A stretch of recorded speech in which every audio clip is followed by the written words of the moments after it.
So this video marks the end of week 7 of Fundamentals of Conducting, and for the record, yes, I know there's something on my forehead. It is Ash Wednesday. But the video is going to be pretty short because we only had class on Monday. Since Dr. Abrahams is not here this week, Dr. Jordan held our class on Monday. He discussed a rather monumental chapter in his book, which is the chapter on the Laban method, which he took and incorporated it into conducting. The Laban method is something that he actually, after he explained it to us, is something that he completely bases all of his conducting off of. And he makes sure that in his conducting classes, all of his students know all about the Laban method and all the different steps of it. Therefore, they can teach the different parts of the pattern themselves and incorporate it into their conducting.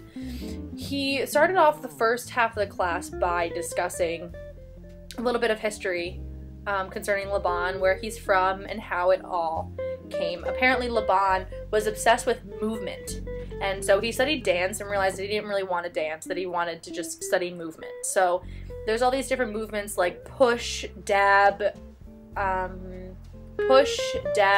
press, and all these different movement styles that then Dr. Jordan took and incorporated them into conducting.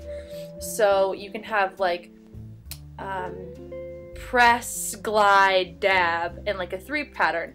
And so it's very easy to recognize a conducting pattern and to understand what the conductor wants you to do if this method is incorporated into their conducting patterns. So you can get kind of something different from every piece, so not all 3 patterns look the same. You can have dab, dab, dab, instead of just a typical 1, 2, 3.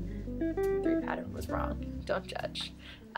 But it shows that there's different planes, and then there's a plane that goes in front of you, a plane that goes around you, and a plane that goes here, and then one that goes back and forth. So you're in your own little bubble, so you don't really break that.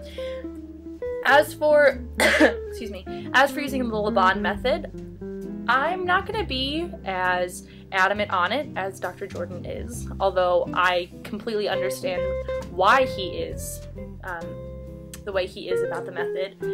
Although I would like to somehow incorporate that partially into my conducting method, because I do think that it is rather helpful and does work with the choral experience as well as the band experience. So that was our only day of class, and I think that pretty much sums up the Laban method. I'm going to try and find my notes and put them up in the note thing, and that's about it. See you next week.